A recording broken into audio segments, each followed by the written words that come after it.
Let's talk. John Brown. Stalin's Apostles. It's a radical new look at the way 5 people allowed their obsession with communist ideology to overshadow any sense of morality or decency. It's the brilliant new book by Antonia. And on this St. George's Day, I think it's the most fitting thing that we could possibly be talking about. Antonia, good morning to you. Good morning. It's lovely to be on. Thank you. For those who don't know who you are, and shame and fie to you all, but of course, a rather brilliant podcaster, a historian, etc. Just give me Antonia Senior 101, if you'd be so kind. Yeah, I've been a journalist for more years than I care to remember. I'm the historical fiction critic for the Times newspaper, and I've been doing that for 15 years. I wrote a few novels, and Stalin's Apostles, this look at the Cambridge Five, is my first non-fiction book. And there we go. A historical fiction critic. Say, no, they weren't wearing that sort of rough. Don't be silly. So what's the back? This is the Cambridge Five we're looking at here. Burgess, Anthony Blunt, etc. And all. Explain to those who don't know the atmosphere that, because we all know that they all ended up sort of being mainly uncovered, but kind of got away with it, and some fled to live miserable lives in Moscow, etc. But you have to set all these things in the context of their time. So what's the starting point with this one? Yeah, so it's 1930s Britain. It's a kind of Manichaean atmosphere, good versus evil, left versus right. There's a fervour of radical politics amongst particularly educated young kind of upper class kids who... There's a brilliant quote from Malcolm Muggeridge, the journalist, about the 1930s, and he talks about well-bred debutantes preaching class war to their papas as the servants serve them kippers. It's that kind of atmosphere. And these 5 guys are all students at Cambridge University. They're heavily involved in really radical politics, really left-wing politics, and they become committed communists. And that's what leads them to a lifetime of basically betraying Britain and serving Stalin. Because at the time, obviously, we have the great struggle. We have, obviously, the rise of fascism. Mussolini's been doing his thing in Italy since the early 20s. We haven't really got to grips with it because everybody thinks, oh, well, Hitler's building great roads, and everybody's got, look at the gliders, and they've got, everybody's working. And, of course, on the other side, we've got people out there fighting in the Spanish Civil War. I'm not going to go down the Mitfords, rabbit hole, because, a couple of them go to the right, and one of them goes to the left, and was probably talking about that with kippers, with Daddy, etc. So it is seen, and we know how when you're younger and at university, this is life and death stuff. This is everybody. Thatcher says you should be a social. If you're not a socialist in your 20s, you've got no heart, and if you're not a capitalist in the 40s, you've got no brain. So it is an ideological struggle, isn't it, between Bolshevism, communism, and the uber races of fascism. It is, but there was another tradition in Britain in the 1930s, which was a socialist tradition that believed in democracy and the rule of law and using the existing sort of democratic structures to effect change. And actually, that was a massive movement. What these guys chose was revolution, right? They wanted to burn the world down. They wanted to remake everything.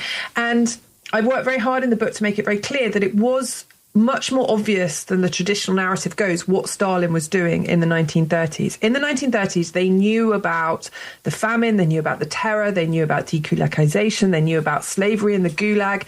They knew about all of this. What happens is, because Stalin becomes our ally during World War II, we kind of deliberately forget all that stuff. There's massive propaganda exercise to whitewash him. And then after the war, when we're enemies, we kind of rediscover all his crimes of the 30s as if we didn't know them.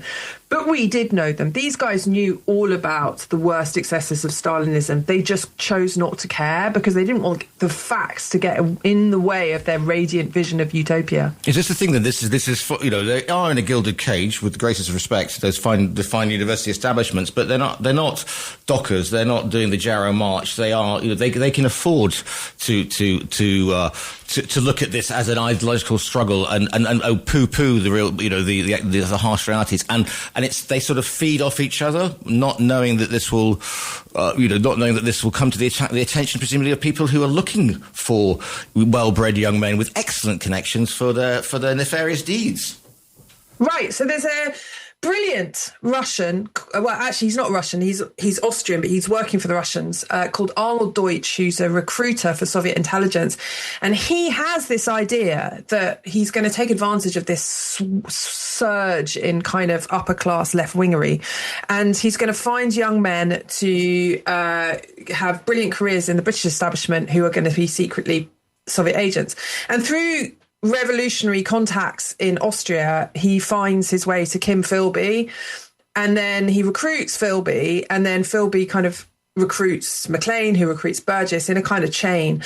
So yeah, absolutely. The idea was very clear that they wanted these guys to sort of in public jettison their communist ideals, but behind the scenes be absolutely committed to this dark ideology. And it's not as if they have to sort of go out and on purpose look for roles, because if you are a young man who has been, and I stress young man who has been through these universities, then your career path, if you do nothing at all, if you just sort of sit there, it will come to you, if you like. If you're looking for a job in the civil service, diplomatic corps, civil foreign office, military, young, well-bred young men can get roles chaps can get roles like that, because it is, and I know we go on at the moment about Old Boys Network, but blimey O'Reilly, this is the uber Old Boys Network.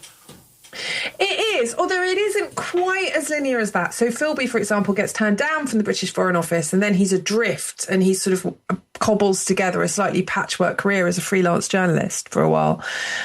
What really happens is the war. So at the beginning of the war, there's two of them are basically working for government. John Cairncross and Donald Maclean are in the Foreign Office, but the other three are brought into British intelligence because there is a massive explosion of employment in the most secret parts of governments because of World War II. So that's why Philby gets right to the heart of power. That's why Anthony Blunt ends up at MI5.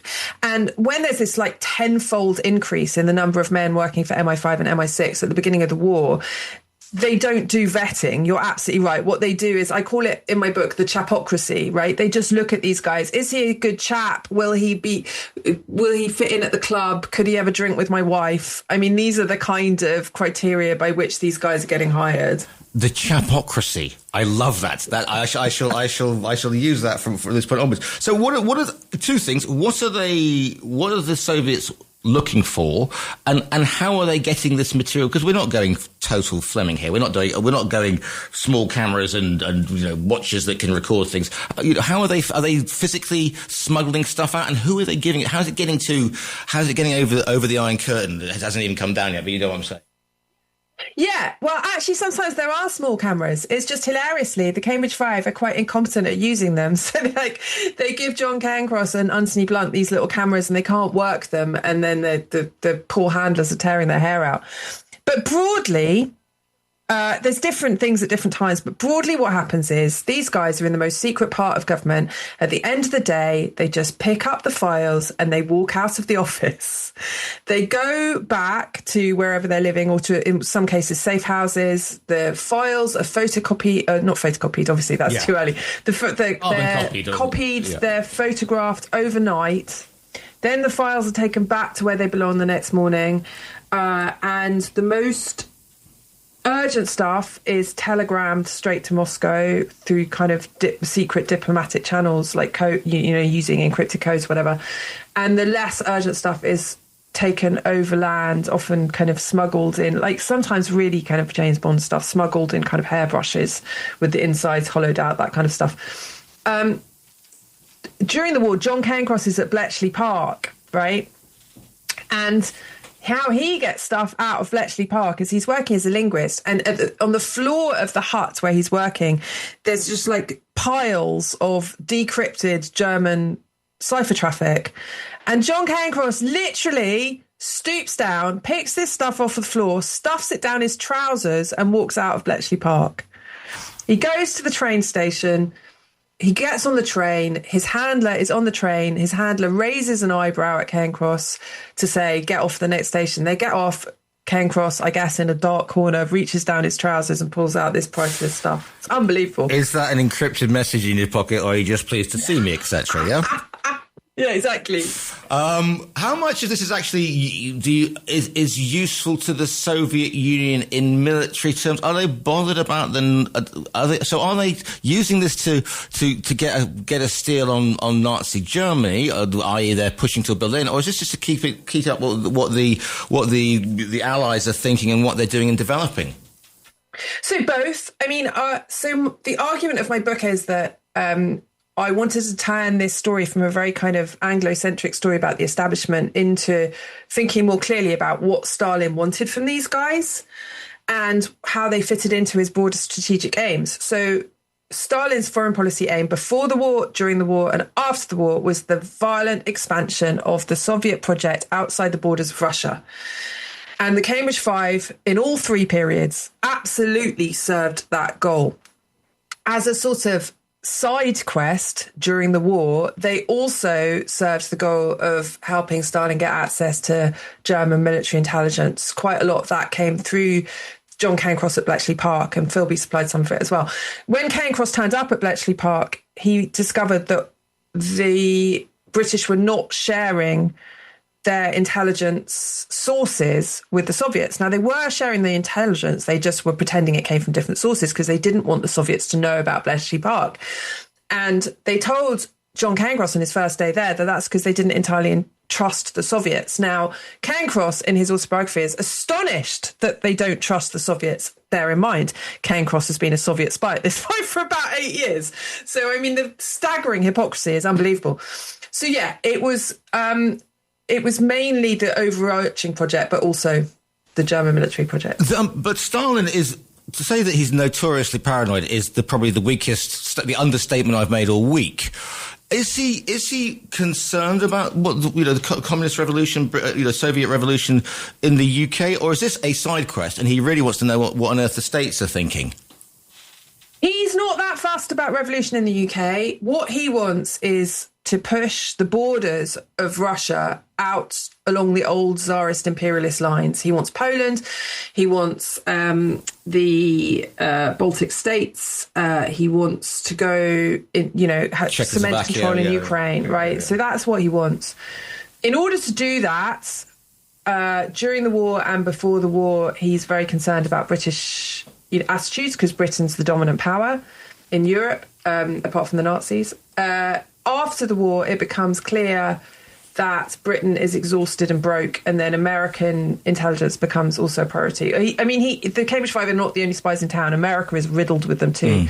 So he just wants any information he can get about the Allies and what they're up to so that he can push his own advantage. And presumably when the Second World War ends and then Greece and the Balkans kick off, they have their civil war. I mean, it's a period where basically we have to appeal to the US to sort of prop up the Greek government because it's in very huge danger of falling under the Soviet communists. So are they sending stuff back at that? Do they know about that? Is that any use to them, or are they more sort of London-centric in what's being said in the clubs, etc.? No, so absolutely, they're all over this. So at the end of the war, from 1944 to 1948, Donald Maclean is at the embassy in Washington, and he's one of the most senior people at the embassy in Washington. He is seeing absolutely everything, and everything he sees, the Soviets see. So, as an example, we have a series of telegrams that were sent from America to the Soviet Union in 1944 that were about Donald Maclean's information. And he was sharing with the Soviets the personal correspondence between Roosevelt and Churchill just at that end point of the war when that the three-way relationship between the Allies was beginning to break down. He was absolutely supplying the Soviets with information about Greece, primarily as is, a lot of his information did was show the difference between the rhetoric on the surface about Greece and the reality behind the scenes, what the Americans and British were really saying, which allowed Stalin to kind of wrangle diplomatic advantage wherever he could. And dialing back on that, if if he's sending the correspondence between Roosevelt and Churchill pre-Yalta, Roosevelt is ill. I mean, he's just, I mean, it's Stalin insists he meets him in Yalta in the Crimea. I mean, it's a very cruel thing he does to make that man go all the way across, across the Atlantic or whatever. So he knows Churchill's feelings on the situation as well. So presumably that gives him that's why he looks so smug in all those pictures at Yalta, because he knows that he's absolutely got them over a barrel and knows their correspondence.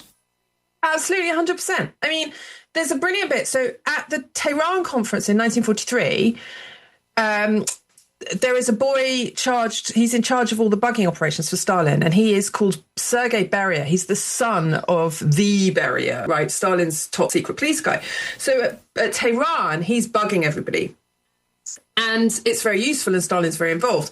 When Yalta comes, basically the message comes down to Sergei, look, carry on bugging everybody, but don't worry about it too much. Stalin's not that fussed because he already knows everything. He knows all their negotiating positions. He already knows, what they're going to say. And a lot of this is also coming from the, American spies infiltrated by the Soviets into the Roosevelt regime. So it's both. But I mean, he is so all over the gap between, if you're negotiating anything, you have a price that you say, you have a real price, and you have a secret price that you don't tell anyone. He knew all three when he goes into these negotiations at Yalta, and it's no wonder he basically completely outplayed them. When the Second World War ends, Cold War kicks off, are we talking atomic age kicking in? We're also talking about at this point now. How did the five manage to? Do they just sort of blank the fact that the information that they are giving has led to deaths of? I'll say agents, because that kind of glamorizes it, but people are giving information. I mean, when we say deaths of agents, we kind of think, 007, that sort of thing. But in the majority, these are people who've got radio transmitters. These are people who are passing information on, behind the Iron Curtain or in, East Germany. Do they actually? Is there any morality? Is there any sense of impropriety? Or they are saying, well, for the glory of the utopian lands of wheat fields and all that ballet in the evening, therefore it's we have to have a few casualties. They become the ideological aims, and they have no humanity or empathy with the people who will be executed, imprisoned, etc. There is absolutely no sign at all that they gave a monkeys about the people that they were betraying. None at all. So at the end of the war, when the British and the Americans realise that they are penetrated by Soviet intelligence, but they have no eyes on the Soviets, they start thinking, how are we going to fight back? And their first idea to get eyes across the Iron Curtain is to parachute displaced people into countries across the Iron Curtain. So they're sending people by boat, by parachute, whatever, into Poland, into the Baltic states, into Ukraine, and later into Albania. And the person from the British side in charge of all these operations is top Soviet spy Kim Philby. So they are penetrated from the get-go. Soviet counterintelligence is brilliant. So the combination of having a man with total visibility on the British side who also liaises with the Americans, so the American side too, and great counterintelligence on the ground means that all these operations are completely scuppered. So there's a couple of times where Philby talks about the people he betrayed. So in his book, in his autobiography, My Silent War, he talks about the last mission he betrayed, which was 16 Ukrainians being parachuted into Soviet Ukraine to try and meet up with partisans who were fighting a desperate action to not be Soviet citizens.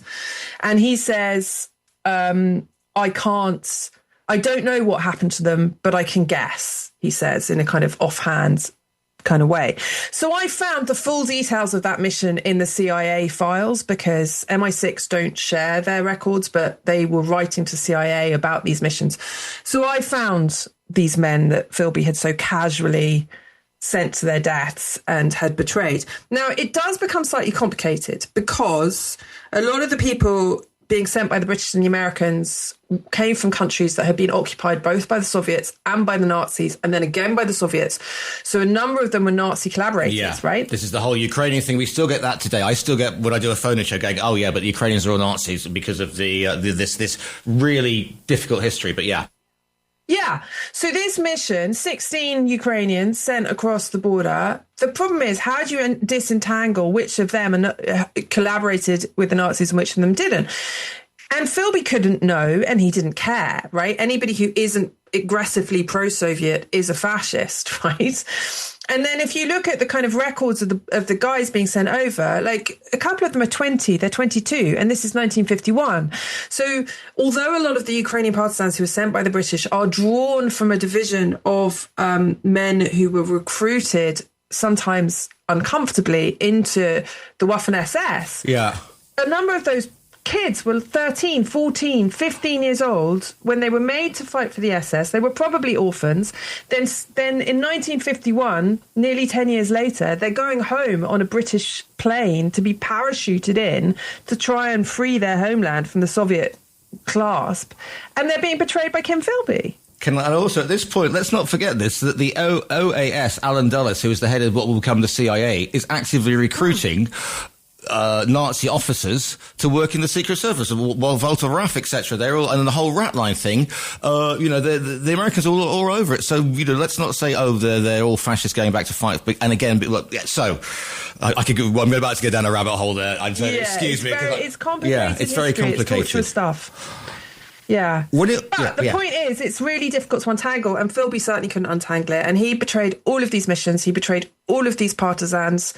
He knowingly and happily sent men to their deaths, and he didn't care. Are they delusional? Because they think, we're part of the great game, because they're so arrogant and they are so up their own proverbials that they don't care, because they think, I'm an important player. And then obviously when they get discovered and they have to get out of Dodge, with one huge exception, there's nothing more useless to the Soviet Union than an ex-agent. So they get their just desserts, could you say? I think so. There's two things there. The first is they don't care, partly because of the ideology. In communist totalitarian ideology, individual human souls are just clay to be used and molded, right? So these men who are being sent over the border, they don't matter, because the end game is this sort of universal utopianism that nobody fully articulates, but they know it's coming. So that's one. Now, in terms of them getting their just desserts, this is a tricky one, because none of them are ever prosecuted. None of them are ever brought to trial. There was a massive release of documents in January last year of the full MI5 investigations into Blunt, Cairncross and Philby. And it was obvious from those that actually, and as I detail in the book, that actually MI5 were a lot more on it than has traditionally been the story. There's this idea that it was all a cover-up. It wasn't like that. They were trying, but it is incredibly hard to prove spying, right? You have to catch them in the act, and they were too canny for that, and they're too good at their denials. So unless they confess, you've really got nothing. And actually, one of the ironies that I thought was incredibly pertinent, and I wondered later if they'd ever thought this thought in Moscow, that in the regime they were serving, in Stalin's regime, even the whiff of an accusation that you were a spy was enough to get you beaten up and then shot in the head, right? In Britain, which they were betraying, we had all these pesky bourgeois concepts like the rule of law and, due process, which is why these guys could not be held to account. I'm not saying there wasn't an element of cover-up. There were bits where there were cover-ups, but they were kind of mainly because of incompetence, not because of, anything more nefarious. And I'm not saying that they weren't, that they weren't lucky in the way that they were treated, because actually they did get away with a lot. But there are good reasons for that, as well as the normal story that just talks about all establishment cover-up. There's other reasons why they got away with it. When you write this, don't you get... Did you think I'm going to get incredibly angry when I write this? Because you talk about the hypocrisy, but we know that people died, and we know that these are odious individuals. And, Sir Anthony Blunt, we could probably remember when he was uncovered. It's like, oh, my goodness sake, he's one of the pillars of the establishment. But did you sort of go in with an open mind and then got sort of angrier or more disgusted as you wrote this? What were your feelings about it after you'd written it? I went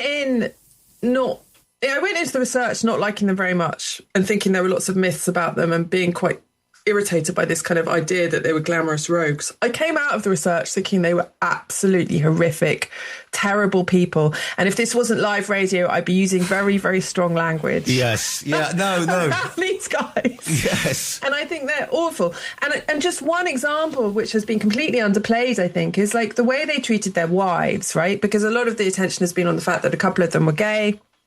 Not enough attention has been given to the fact that Donald Maclean and Kim Philby were married. Donald Maclean was a massive guy. His wife was tiny. In one well-documented occasion, he strangled her in front of all his colleagues and had to be pulled off. And when he was pulled off, he landed on top of one of his colleagues and broke his leg.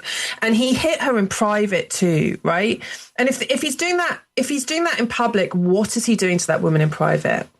Philby's wife, one of his wives, he had a few, was driven so demented by his narcissism and his general behaviour that she ended up injecting herself with her own urine and coming out in boils.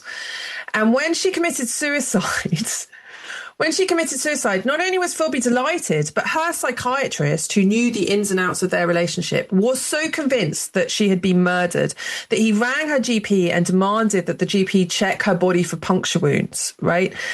These are the kind of men we're dealing with. I think you can tell a lot about men from how they treat their women, right? And these are the kind of men we're talking about. Normally I say, well, you know, I didn't know anything about the subject, but then I came to understand their reasons. These are just, I mean, the word odious, and quite a few, I might just bring the fader down so we can all swear, but Anthony Blunt seems to be a defining noun, but let's not even go there. What are you hoping, apart from, I mean, what are you hoping that people are going to take from... because, again, we tend to think, oh, yes, you know, an Englishman in Moscow, whatever, you know, the brilliant BBC play a few years ago. But what are you hoping that people take and learn about this lot, is all I'll say. Antonia, what are you hoping they're going to learn? I hope they're going to learn that this was not a victimless crime. This was not a kind of slightly glamorous Robin Hood-esque heist on the establishment where these blokes were stealing secrets from the rich to empower the poor, right? This was a betrayal of a country facing an existential crisis, of all the men and women of Central and Eastern Europe who were attempting to carve some sort of agency for themselves at the end of the war, in the service of an ideology that was patently and obviously horrific. That's what I hope people will get from this. The book is called Stalin's Apostles, The Cambridge Five and the Making of the Soviet Empire. It's by the brilliant Antonia Senior. Antonia, if people want to find you online and say very nice things to you, where's the best place to listen to you and catch up with you, what you're up to? Yeah, so I've got a podcast called History Book Buffs. You can find us wherever you get your podcasts, or on YouTube, or find me on Twitter @Tony Senior. And you can order the book via our own virtual bookstore. Go to the very striking front cover. Look at that lot, absolutely appalling. Click on it, and a well-known South American river-based delivery firm will be winging its way to you. The book is called Stalin's Apostles. It's by Antonia Senior. Antonia, thank you so much for your time today. No, I've loved it. Thank you.